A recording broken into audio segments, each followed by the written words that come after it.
देखिए, मणिशंकर अय्यर ने आज जो कहा और जितना कहा, मैंने उनका पूरा बयान सुना और मैं समझता हूं कि इससे जाहिलाना स्टेटमेंट या तो सलमान खुर्शीद साहब ने कुछ दिनों पहले दिया था, वो टक्कर का था, बराबरी का था, मुकाबले का था, या फिर आज मणिशंकर साहब ही उसको टॉप कर सकते थे, उन्होंने टॉप कर दिया। मैं बहुत बेसिक दो चार बातें कह के अपनी बात खत्म करूंगा, बहुत लोग बोलने वाले हैं। रूबिका, ये जो सबसे इंपॉर्टेंट बात कही है इन्होंने कि मुगलों ने कभी हिंदुस्तान पर अत्याचार नहीं किया। मैं न्यूट्रल किताबों की बात करता हूं, छोड़िए जहांगीर ने क्या लिखा, एनसीईआरटी ने क्या लिखा। देश के बाहर का आदमी, अमेरिकन हिस्टोरियन विल डुरांट, बहुत बड़े हिस्टोरियन हैं, हम सब इज्जत से उनका नाम लेते हैं। उन्होंने अपनी किताब में साफ साफ लिखा हुआ है कि Islamic invasion of India is the bloodiest chapter of human history.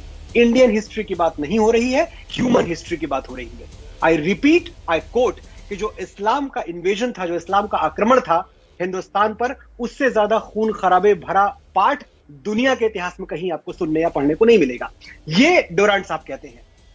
Ramdhari Singh Dinkar हम सबके गुरु हैं, हम सबके बहुत बड़े कवि हैं, और जवाहरलाल नेहरू ही उनको राज्यसभा में लेके आए थे चुन के।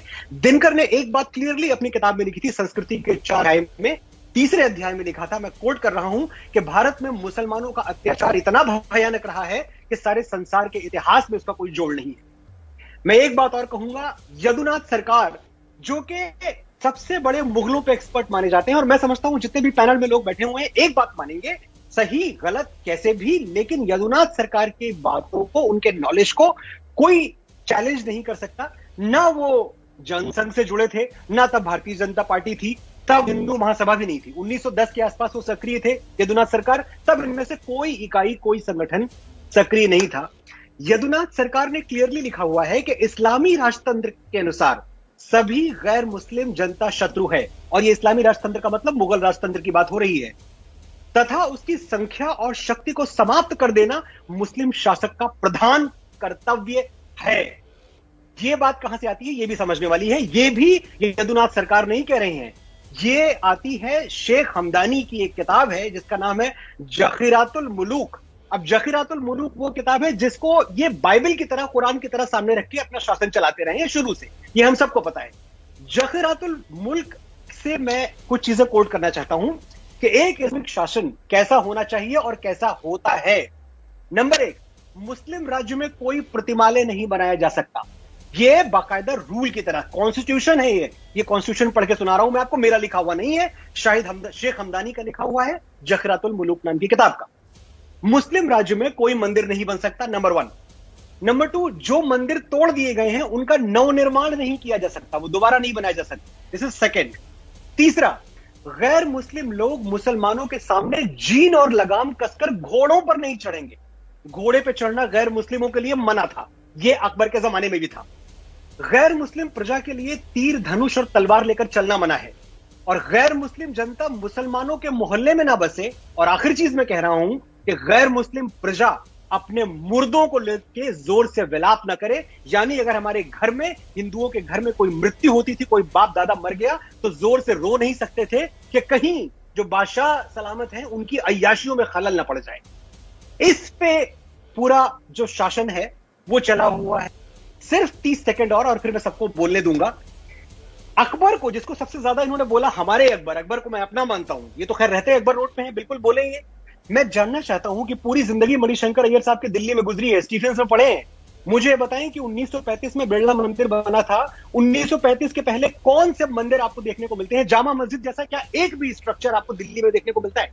मैं पूरे उत्तर भारत की बात कर रहा हूं, पूरे उत्तर भारत में कितने मंदिर बने, जबकि ये वही टाइम था जब साउथ में, दक्षिण भारत में एक से एक मंदिर बनाए जा रहे थे। तो जहां अकबरों का, औरंगजेबों का, शाहजहां का, जहांगीरों का और बाबरों का शासनकाल रहा है, वहां हिंदुओं को या किसी भी अन्य संप्रदाय को क्या तरजीह दी गई है, यह बात आपको समझ में आनी चाहिए, मणिशंकर अय्यर साहब को भी समझ में आनी चाहिए। और एक चीज आप देखें, अबुल फजल ने 2 किताबें लिखी हैं अकबर के बारे में, एक है आईने अकबरी और दूसरा अकबरनामा। अकबरनामा में अबुल फजल साफ साफ लिखते हैं कि जितना प्रचार साम दाम दंड भेद तरीके से अकबर ने किया है इस्लाम का, उतना बाकी कोई और मुगल नहीं कर पाया। अब अकबर का नाम आने पे मेरा खून क्यों खौलता है? क्यों मैंने बार बार अकबर को ग्लोरीफाइड डकैत बोला, और इसके बदले में मुझे पूरी जमात, जो इनमें से कुछ लोग यहां भी बैठे हैं, इन लोगों ने मेरे ऊपर आक्रमण कर दिया? मैं एक बात समझ नहीं पाता और मैं समझना चाहता हूं कि हल्दी घाटी से तकरीबन 9 साल पहले की बात है जब चित्तौड़ पे आक्रमण किया था अकबर ने। चित्तौड़ के आक्रमण का जो सबसे काला पन्ना है वो ये है कि 300 छत्राणियों ने जौहर किया अकबर की आंखों के सामने।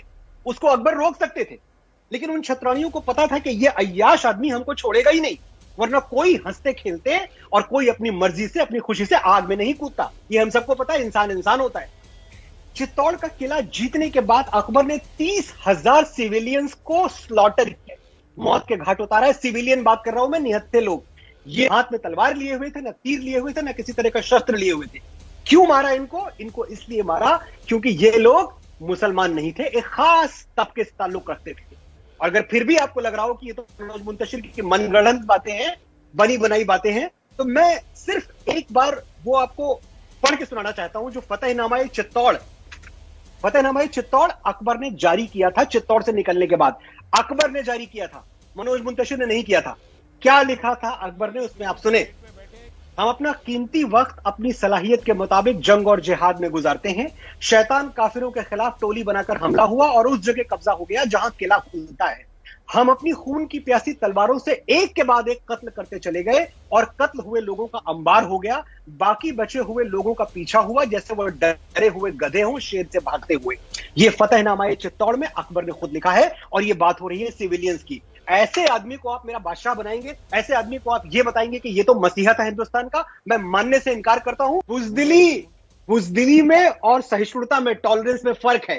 अल बैरूनी, जिसकी किताब को आप लोग सर माथे से लगाते हैं, अल बैरूनी ने साफ साफ लिखा था कि पूरी दुनिया में जितनी कौमें हैं उसमें हिंदू से ज्यादा टॉलरेंट कौम कोई और नहीं है। ये हर मजहब का सम्मान करते हैं। ये अल बैरूनी ने लिखा था, ये मनोज मुंतशिर ने नहीं लिखा था। एक बात मैं आपको और कहूंगा, कभी ये जो बार बार कहते हैं ना कि इन्होंने तो घर मान लिया अपना, ये तो कहीं गए ही नहीं।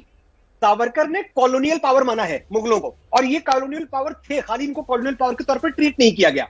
इनकी जो पूरी की पूरी लॉयल्टीज थी ना, वो फरगाना की तरफ थी जहां से बाबर आया था। इनकी पूरी लॉयल्टीज अरब की तरफ थी, उज्बेकिस्तान की तरफ थी। और अकबर तक के जमाने में इस बात के सबूत मिलते हैं कि बाकायदा यहां का पैसा, यहां का सोना वहां भेजा जाता रहा। और नए जमाने में आइए और ये बात ध्यान से सुनिए, जितने भी लोग बैठे हुए हैं, अल्लामा इकबाल को तो आप पता नहीं क्या समझते हैं और कैसे कैसे उनको आपने उपमान दे रखे हैं। अल्लामा इकबाल का एक शेर आपको मैं पढ़ के सुनाता हूं। हो जाए इशारा अगर शाह खुरासन का, शाह खुरासन, खुरासन वो इलाका है जो ईस्ट इराक और वेस्टर्न अफगानिस्तान के बीच का इलाका है, इसको खुरासन कहते हैं। अल्लामा इकबाल कह रहे हैं कि हो जाए इशारा अगर शाह खुरासन का, सजदा ना करूं हिंद की नापाक जमीन पर। हिंद की जमीन को नापाक बता रहा है ये आदमी, अल्लामा इकबाल। और आप मुझे ये बताने वाले हैं कि आपने और आपके मुगलों ने बड़ी मोहब्बत से इस मुल्क की मिट्टी को सराखों से लगाया है। जागिए, और आप नहीं जागेंगे ना, हम जाग चुके हैं।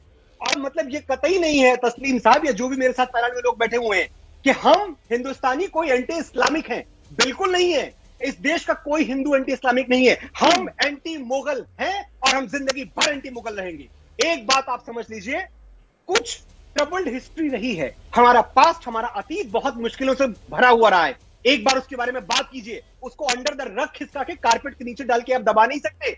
हमसे बात कीजिए, हम बात करेंगे जो पुरानी बातें हैं। इसीलिए आपसे रुबिका बार बार कह रही है कि आक्रांता को आक्रांता मानने में शर्मिंदगी कैसी? आपकी कौन सी वफादारियां, कौन सी लॉयल्टी जुड़ी हुई है जो आप अकबर को डकैत नहीं मान सकते, उसको आक्रमणकारी नहीं मान सकते?